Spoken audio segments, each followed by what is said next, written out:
If we are in an AI bubble at the moment and it is going to pop at some point, what is the they call it a black swan event.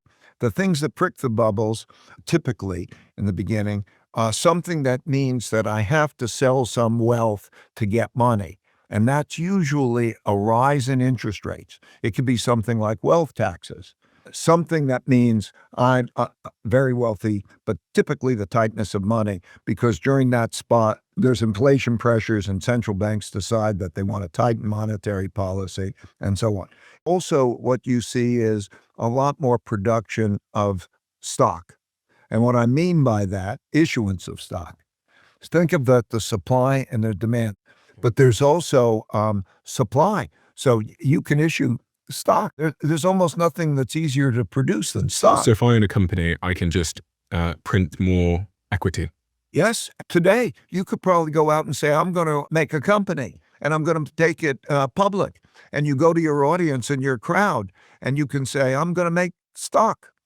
Okay. So it becomes when there's a market that wants stock, there's a production of stock. That supply of stock, together with the other that I'm mentioning, the need for getting money and so on, causes the bubble to pop. Are you seeing signs that we're in a bubble? Yeah. The classic signs that we're in.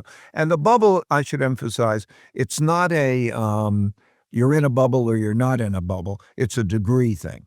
Okay. There is also that it's in weak hands. I can look at now who is in these companies, right? And is it in strong hands or weak hands? Classic strong hands is that when weak investors, not knowledgeable investors, then put a lot of money into it, particularly if that's in a leveraged way.